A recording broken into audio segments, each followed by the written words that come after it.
Lolo, may naalala po ako. May tatanong po kasi sana ako nung Sunday. Kaso nalimutan ko po. Okay lang yan, Benjo. Ano ba ang iyong katanungan? Ano po ba ang ibig sabihin ng INRI sa taas ng krus ni Jesus? Aba, napakagandang tanong!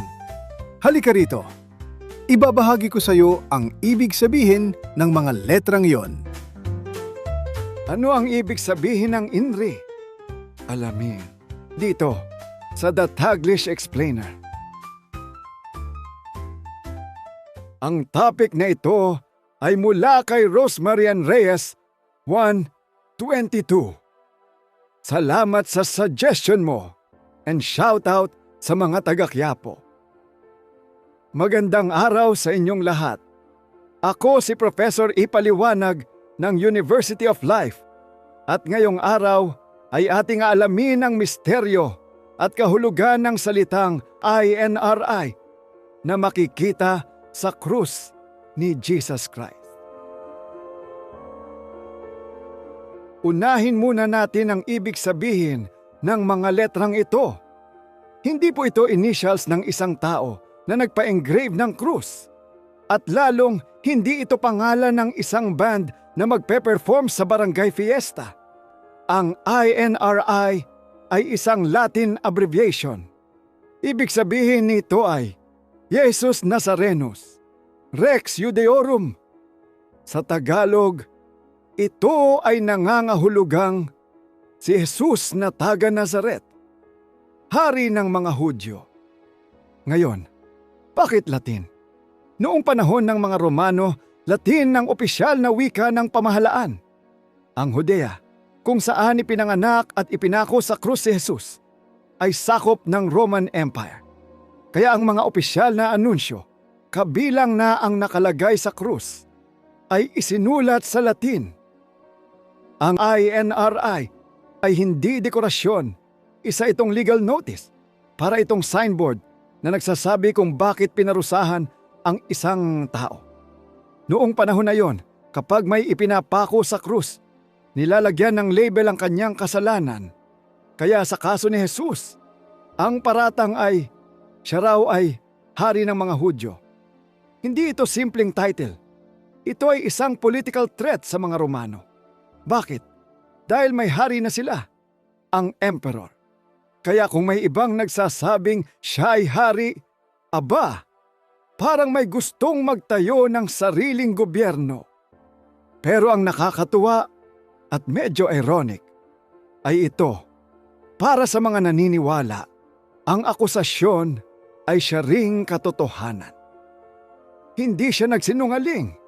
Hindi lang ito naintindihan ng mga nagparatang.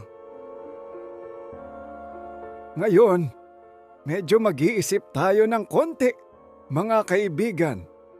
Ang INR ay ba talaga ang eksaktong nakasulat noon?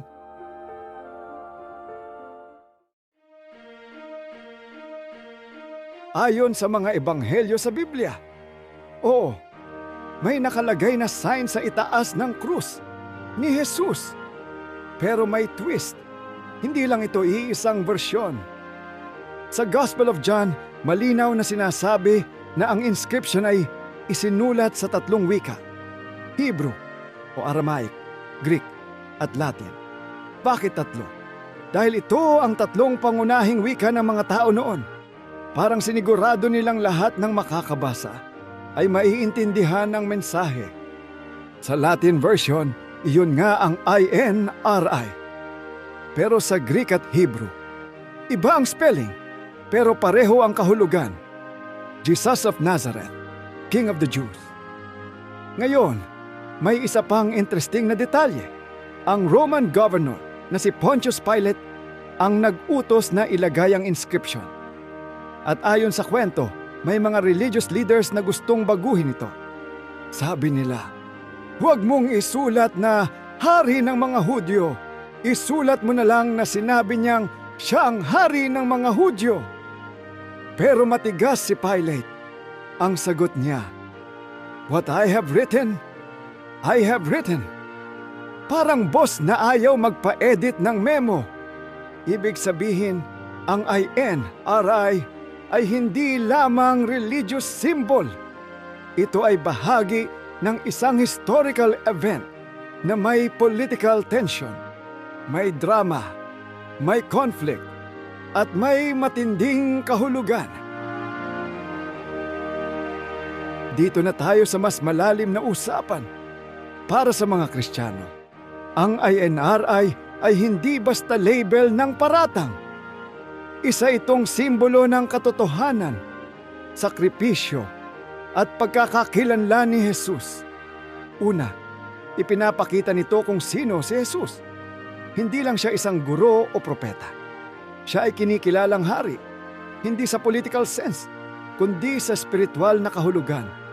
Hari ng puso, ng pananampalataya at ng buhay ng mga naniniwala. Pangalawa, ang INRI ay paalala ng injustice, isang taong walang kasalanan ng pinarusahan.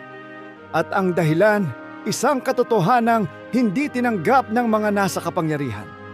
Kaya kapag nakikita ito ng mga Kristiyano, naaalala nila ang sakripisyo ni Jesus. Pangatlo, may irony dito na nagbibigay ng lalim sa pananampalataya. Ang sign na ginawa upang kutyain siya, hari ng mga Hudyo, ay naging simbolo ng kanyang tunay na pagkakakilanlan. Parang sinasabi ng kasaysayan, kahit anong pagtatangka mong itago ang katotohanan, lalabas at lalabas ito. At panghuli, ang INRI ay naging bahagi ng tradisyon. Makikita ito sa mga simbahan, rosaryo at mga krus sa buong mundo. Hindi na ito tinatanong kung bakit nandyan. Tinatanong na ito kung ano ang ibig sabihin. Sa kabuuan, ang INRI ay isang Latin abbreviation na nangangahulugang Jesus Nazarenus, Rex Judeorum, o si Jesus na taga Nazareth, hari ng mga Hudyo. Ito ay inilagay bilang opisyal na paratang laban kay Hesukristo sa utos ni Pontius Pilate. Bagamat isinulat bilang akusasyon para sa mga Kristiyano, ito ay naging simbolo ng kanyang tunay na pagkakakilanlan at ng kanyang sakripisyo.